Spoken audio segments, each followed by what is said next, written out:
ভুই থাকি টাটকা টাটকা নাল শাক তুলিয়া দিয়া গেল। এখন মুই আর কি করো, শাকগুলোকে এখন সুন্দর করে বাছাবাছি করে নিবে নাকবে। শাকগুলো এখন ঝাড়াঝাড়ি করে বাছবে নাকবে, যেন কোনো পোকা টোকা না থাকে বা ময়লা টলা না থাকে। তা সেই অনুযায়ী কিন্তু মুই সুন্দর করে কিন্তু বাছি বাছি নেওছো। তোমরা চাইলে কিন্তু এঙ্গে করে সুন্দর করে বাছি নিবার পারেন। বাছি ধোয়া হয়ে গেছে, এখন হচ্ছে মিস্টাকনা নুন দিয়ে এগুলো সিজি নিবে নাকবে। তা নুন মিস্টাকনা দিছু দিয়ে হচ্ছে এখন সিজি নেওছো, এপাক ওপাক করে পাল্টে পাল্টে এখন সিজি নিবে নাকবে। এক পাকে হয়ে গেলে কিন্তু আর এক পাকে এঙ্কে উল্টে ভেল্টে সুন্দর করে সিজিয়ে নিবে নাকবে।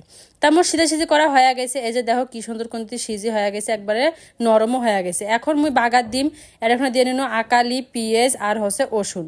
আকালি পেঁয়াজ রসুনের পরিমাণটা এখানে বেশি করে দিবে লাগবে, তাহলে কিন্তু শাকের স্বাদটা এখানে বাড়ি যাবে।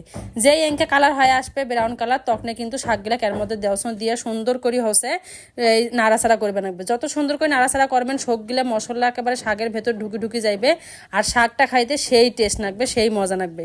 একেবারে ভুঁইয়ের টাটকা লাল শাক, আর যদি এনকে গরম গরম ভাজি থাকে, গরম গরম ভাতের সাথে লাল শাক ভাজি, কি যে স্বাদ লাগবে। যাই হোক, ভিডিওটা কেমন নাগিল না নাগিল অবশ্যই কিন্তু কমেন্ট করে জানাইবেন।